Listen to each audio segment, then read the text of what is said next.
रहमान रहीम नहमदुहु व नसल्ली अला रसूलिल करीम। माननीय সাংবাদিক দীর্ঘ আলোচনা প্রথমে আমাদের রাষ্ট্রীয় মূলনীতির ব্যাপারে আলোচনা হয়েছে।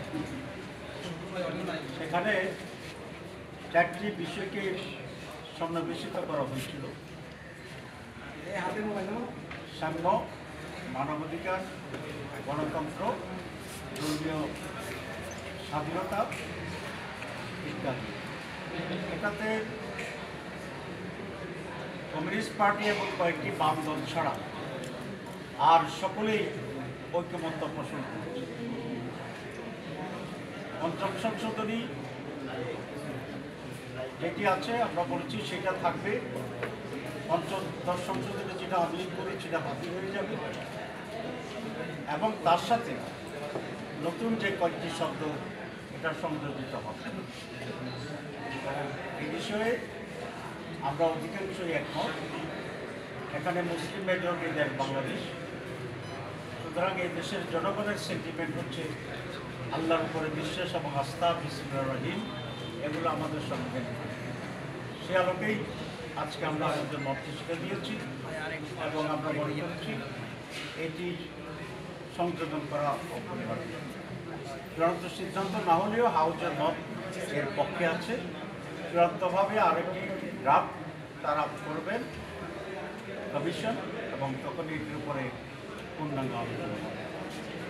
পরবর্তী যে এজেন্ডা, সে এজেন্ডা ছিল আমাদের এনসিসির যে বিষয়, সেটি প্রাথমিক যে প্রস্তাব করেছিল নির্বাচন কমিশন, যে এটার নাম এনসিসি, ন্যাশনাল কনস্টিটিউশন কাউন্সিল।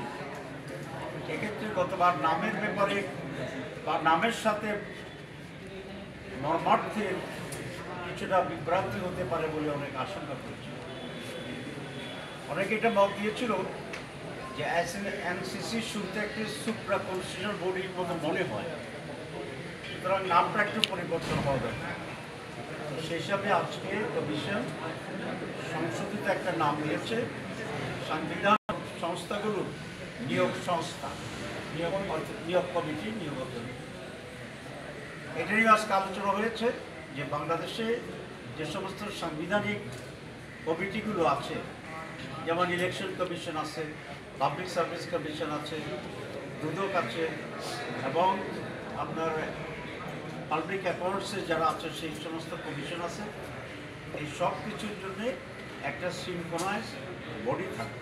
এটা প্রধানমন্ত্রীর ক্ষমতা খর্ব করা হবে, আসলে বিষয়টি এরকম নয়। কারণ এই সমস্ত সংস্থার নিয়োগ আগেও কোনো প্রধানমন্ত্রীর মাধ্যমে হতো না। এটার জন্য একটা সার্চ কমিটি করা হতো, সেই সার্চ কমিটির মাধ্যমে এগুলো নিয়োগ হতো। আগে ভিন্ন ভিন্ন সার্চ কমিটি ছিল এক এক কিছু।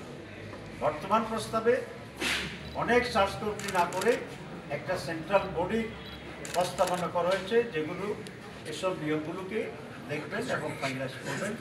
সুতরাং এটা প্রধানমন্ত্রী আগেও ক্ষমতার ভিতরে ছিল না, এখন এটার মাধ্যমে প্রধানমন্ত্রীর ক্ষমতা খাটো করার কোনো সুযোগ এখানে নেই। এখানে যে বডিটা প্রস্তাব করা হয়েছে সেখানে আগে প্রেসিডেন্ট এবং চিফ জাস্টিসকে ইনক্লুড করে তারা এটা করেছিলেন। আমরা আমাদের রিটেন যে প্রস্তাব দিয়েছিলাম সেখানে আমরা বলেছিলাম যে যেহেতু রাষ্ট্রের প্রধান ব্যক্তি প্রেসিডেন্ট এবং জুডিশিয়ারির প্রধান ব্যক্তি চিফ জাস্টিস, সুতরাং তাদেরকে এই কমিটিতে না রেখে তাদেরকে এর আওতায় রাখা দরকার। কোনো ক্রাইসিস যাতে হয় যখন ওইখানে তাদের কাছে অ্যাড্রেস করা। পরবর্তীতেও